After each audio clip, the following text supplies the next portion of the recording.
When I was a kid, my father sometimes told me at bedtime that if I closed my eyes and didn't open them for a long time, all the demons would blow away. Yesterday I turned 60, but I still take his advice. Not because I'm sentimental or want to keep the memory of my father alive. I just can't think of a better solution.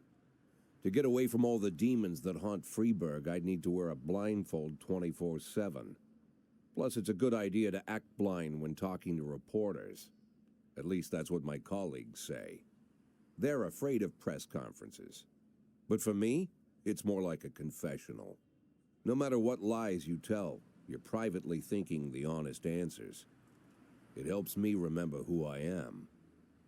The fact that I'll be reading all about it in the papers tomorrow is a small price to pay. Call it penance for the preacher.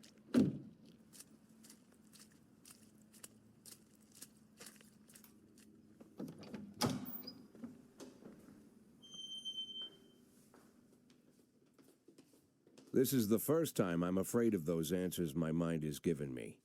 Not because I'm mad I'm losing my job. Though it's true, I'm mad as hell.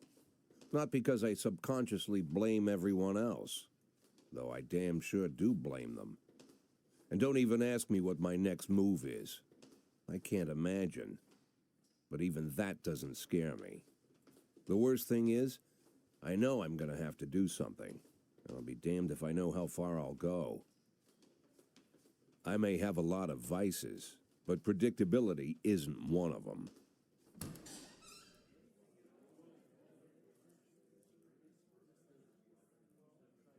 I learned a long time ago how to drive away the swarming demons. But what do you do when they're trying to rip your soul from your skin?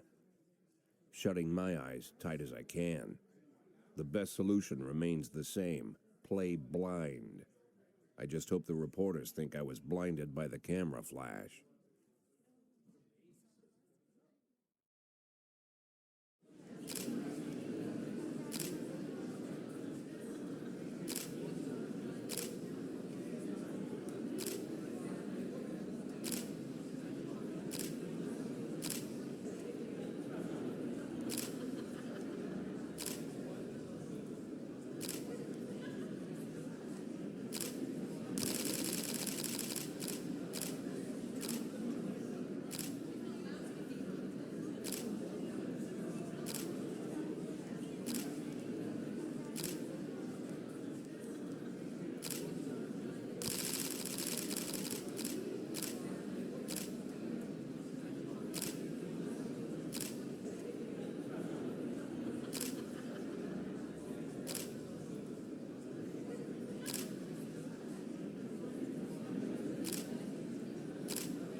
How's the back today, Mr. Boyd? Same as usual. How did the press conference go? You can read about it in the newspapers tomorrow. Don't let anyone in.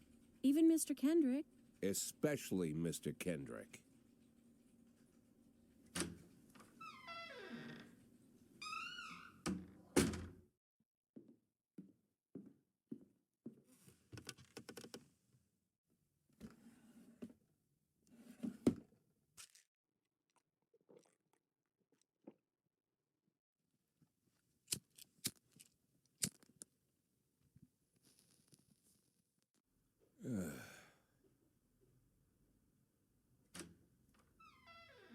As soon as I heard the door creak, I knew what face I'd see.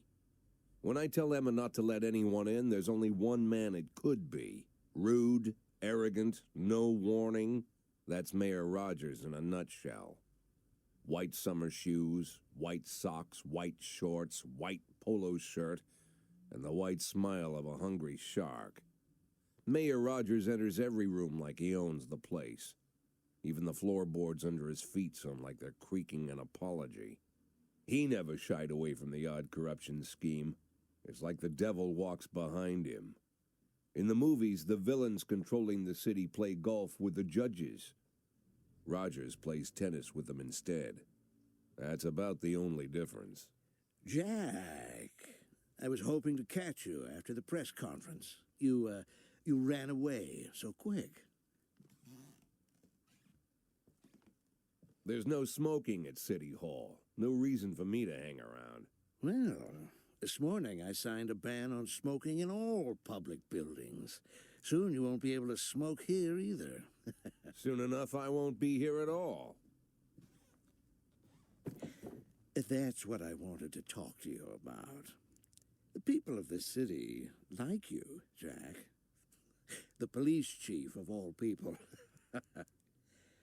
Don't betray that, Jack. Don't get wrapped up in any schemes. Sit nice and quiet for the next 180 days, and you'll be remembered as a hero. That's the only thing that you still have left. Be the hero. Then how am I supposed to scrape together a retirement fund? You had a million chances to secure a luxury pension, one that even I would have envied, although I've never set aside any money for myself. I'm not planning to retire anytime soon.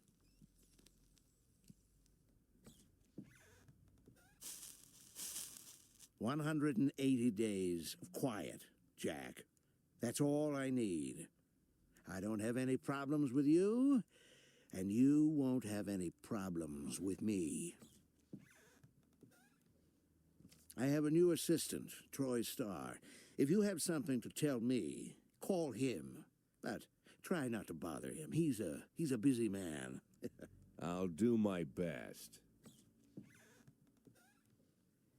And quit smoking up the office. One of my friends will be using it soon.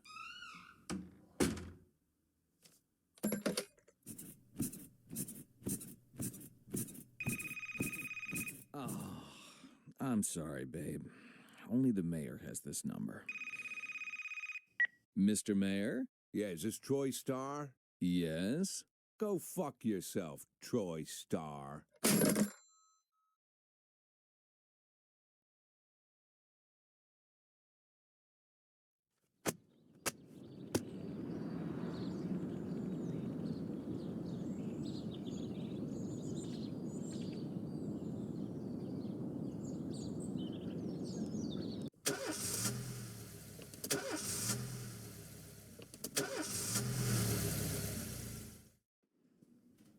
Cops don't use the police station cafeteria anymore. There's some kind of stigma against sitting shoulder to shoulder with your partners. Everybody just takes snacks from the machines or grabs a meal and hammers it down in the corner like a vulture on a corpse.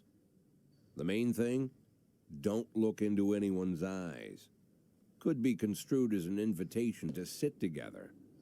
The only people eating here are ghosts.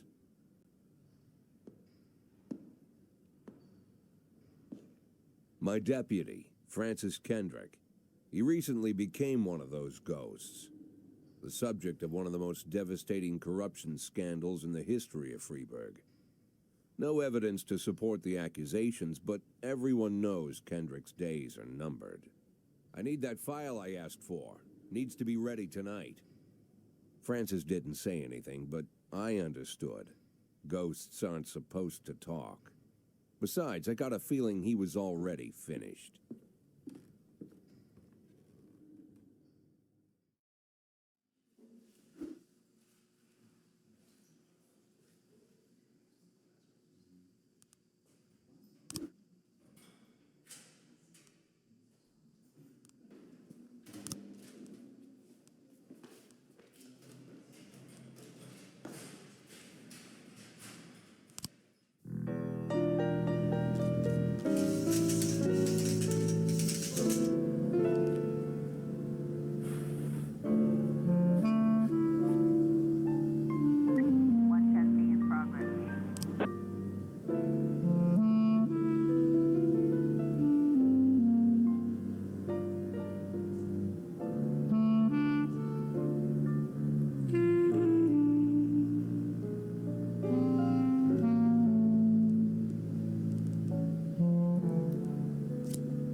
11A complete.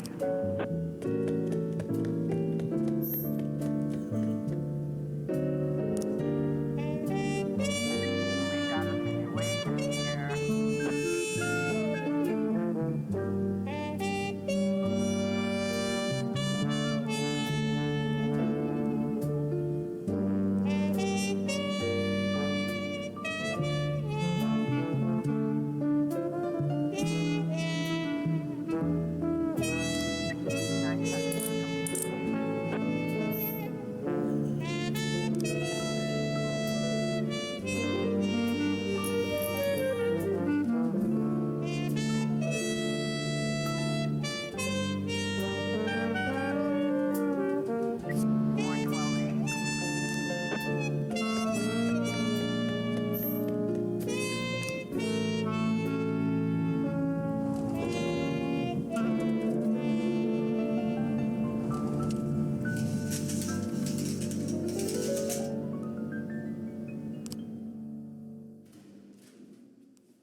Used to be, when I asked Kendrick to stay late at the office, he liked to grumble and crack wise. Nowadays, he doesn't have the strength for it. Slumped shoulders, blank stare, wrinkled skin. The past few weeks, I don't hardly recognize my old friend. In his younger years, he reminded me of a gallant royal officer in an old Kipling story. Kendrick isn't just crumbling under the weight of the public pressure, but from the shame of it all. Internal Affairs raided the library he inherited from his grandfather, hoping they'd find buckets of cash stashed in the pages. Heard about the look on his face, the fearless policeman standing helpless in horror. I've known Francis for 30 years. The past 20 years he's played loose with the law. And I know that at a certain point every stolen dollar brings more misery than anything else. Probably sounds crazy, but I sympathize with the guy. What can I do? Your friends are your friends, and these are the waters we swim in. Called all of the people on that list today. Now they know you're in business, so you could get a call from any of them. You don't need to worry about any of them. I've cleared them all. And what kind of business are we talking here? It's nothing too serious, just like you asked. Should be just a few small favors. Payments will vary depending on the situation and who you're dealing with. How much are you looking to earn? $500,000. $500,000? Why not a whole million? Because everybody wants to take $1 million. Figured I'd try something different. $500,000 in 180 days? Well, you could earn it all above board if you netted all the big fish and hit all your bonuses. Never knew you for a fisherman. Well, you never got into my business, and I'm not trying to get into yours. But be careful about bringing in any other cops.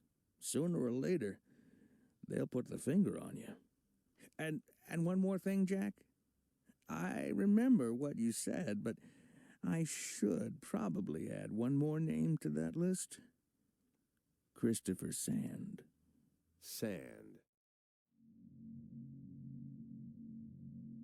Christopher G. Sand. Everyone knows the name, but few could tell you who he is. The old man stays away from the spotlight. Always wears old-fashioned jeans and knitted sweaters. Gives to charity. Rarely attends social events. An avid hunter, I hear. Even dabbles in poetry. You'd never guess he's the head of the oldest and most powerful gang in the city.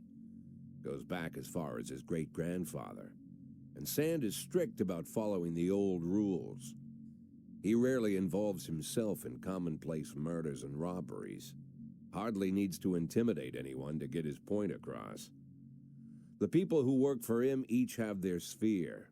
They provide protection where needed, even work with the authorities when they want to make a deal. Meanwhile, Sand pulls the strings without getting his hands dirty. People sometimes mistake his quiet approach. A couple years ago, an arms dealer decided to expand its business without asking permission, and his whole family paid the price. In 4 weeks, Sand killed 31 people. Old men, women, even a few teenagers. And Sand's people made sure every paper reported it. Frank, I don't want to hear you say that name again. Jack, please, listen to me. I'm in with these guys. We agreed, Frank. That's not the kind of business I'm into. I don't go there. Never have, never will.